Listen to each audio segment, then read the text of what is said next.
Saudara, atas permintaan beberapa media saya ingin menyampaikan satu jawaban untuk semua. Pertama, memang situasi sekarang ini mencekam ya, karena peristiwa demo di DPR yang menimbulkan banyak korban dan kerusuhan yang meluas di seluruh tanah air, sehingga harus segera diselesaikan oleh pihak yang berwenang dan berwajib. Kita tentu mendukung demo dan protes-protes itu 100% mendukung. Jika ada ketidakpuasan atau anggapan kesalahan dari para pengelola pemerintahan dan lembaga-lembaga politik, kita setuju, perkeras saja protes. Kita mengerti itu. Tetapi yang terjadi sekarang mungkin sudah terlalu jauh. Satu, sudah menewaskan saudara Afan yang di DPR itu.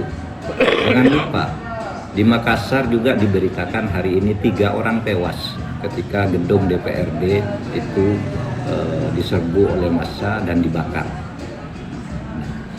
Di Bandung, polisi itu dikejar-kejar habis oleh massa, sampai lari berhamburan, ditangkap, ditendang gitu.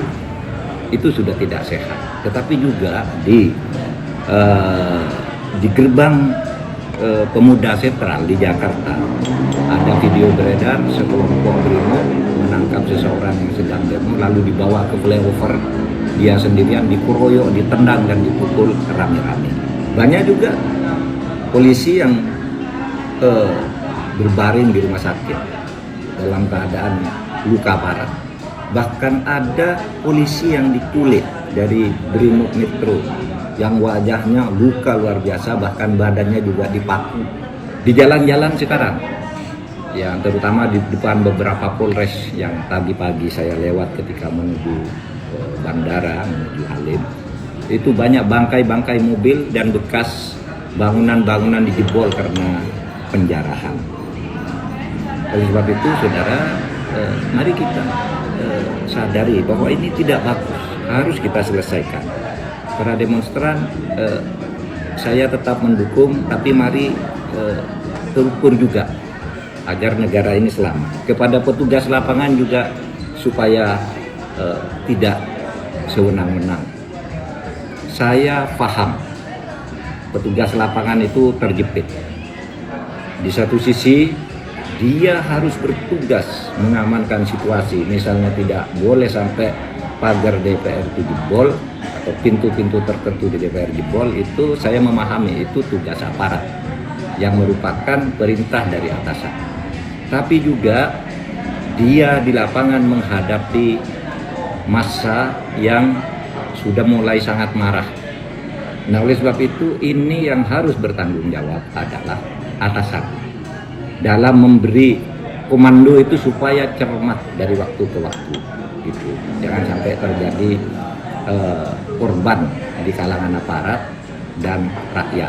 Yang saya lihat sekarang ini terjadi bentrokan antara rakyat melawan aparat, padahal aparat itu hanya menerima tugas, tidak ikut mengambil keputusan politik.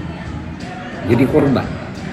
Polisi jadi korban, rakyat jadi korban. Oleh sebab itu ini harus diselesaikan. Masalah utamanya apa? Masalah utama yang kita lihat itu adalah akumulasi kekecewaan. Ya, apa akumulasi kekecewaan? Itu kebijakan-kebijakan pemerintah yang banyak sekali menimbulkan protes di berbagai bidang. Ya, dan hampir setiap saat protes-protes itu muncul, tetapi penyelesaiannya tidak jelas.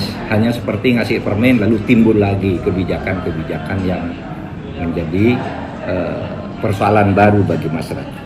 Kemudian banyak politisi yang arogan, tidak punya empati terhadap kehidupan masyarakat, sehingga menimbulkan reaksi yang kemudian memanas.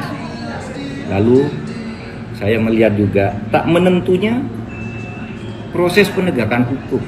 Ada yang jalan, ada yang tidak, ada yang hanya masalah sepele aja nggak bisa diselesaikan, ada yang besar diumumkan tetapi kemudian tindak lanjutnya nggak jelas. Ada pejabat-pejabat yang oleh masyarakat diyakini atau punya indikasi dia punya catatan korupsi tapi berkeliaran terus memerintah dan membuat kebijakan dan sebagainya. Nah ini supaya diselesaikan agar tidak semakin rumit. Negara ini adalah milik kita bersama. Wahai seluruh rakyat, aparat itu bukan musuh Anda.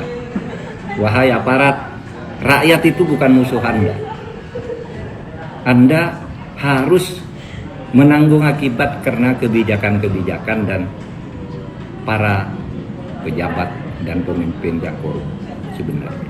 Dan penyelesaiannya harus di sini. Terima kasih.